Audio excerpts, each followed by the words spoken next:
stato eletto presidente sezionale Casetta Maurizio con 78 voti.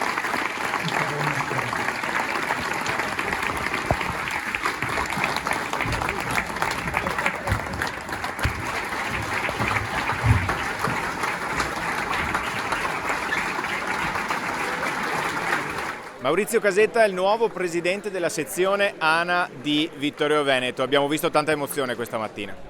Beh sì, pensavo sinceramente, come ho detto anche prima, pensavo di non emozionarmi fino a un'ora fa o 2 ore fa, era tutto tranquillo, normale, però poi quando ho sentito la commozione del presidente Di Francesco, quando ha parlato della sua famiglia, ho cominciato a commuovermi e poi di là è sempre stata una deriva verso la commozione totale. Comunque è passato il primo momento e adesso ci mettiamo addosso lo zaino e cominciamo a pedalare già da martedì prossimo. Che lavoro ha intenzione di intraprendere per i prossimi anni? Per i prossimi anni abbiamo già qualcosa in gestazione, sicuramente sarà un lavoro molto proiettato verso il futuro, perché noi dovremmo comunque arrivare al 2031, il compimento del nostro 100° anniversario, con un evento che ci stiamo ora pensando, ma sarà sicuramente già da ora lo possiamo dire un grande evento.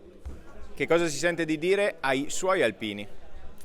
Ai miei alpini devo dire che siano sempre vicini ai loro capogruppi, alla sezione, perché la sezione non è fatta solamente dei 18 consiglieri, del presidente e dei vicepresidenti, ma è fatta di tutti i gruppi componenti, quindi dei 19 gruppi che partono da Miane e arrivano fino a Cordignano, per cui a loro chiedo e spero di avere tanta collaborazione per portare avanti quello che poi noi adesso abbiamo un po' già in testa.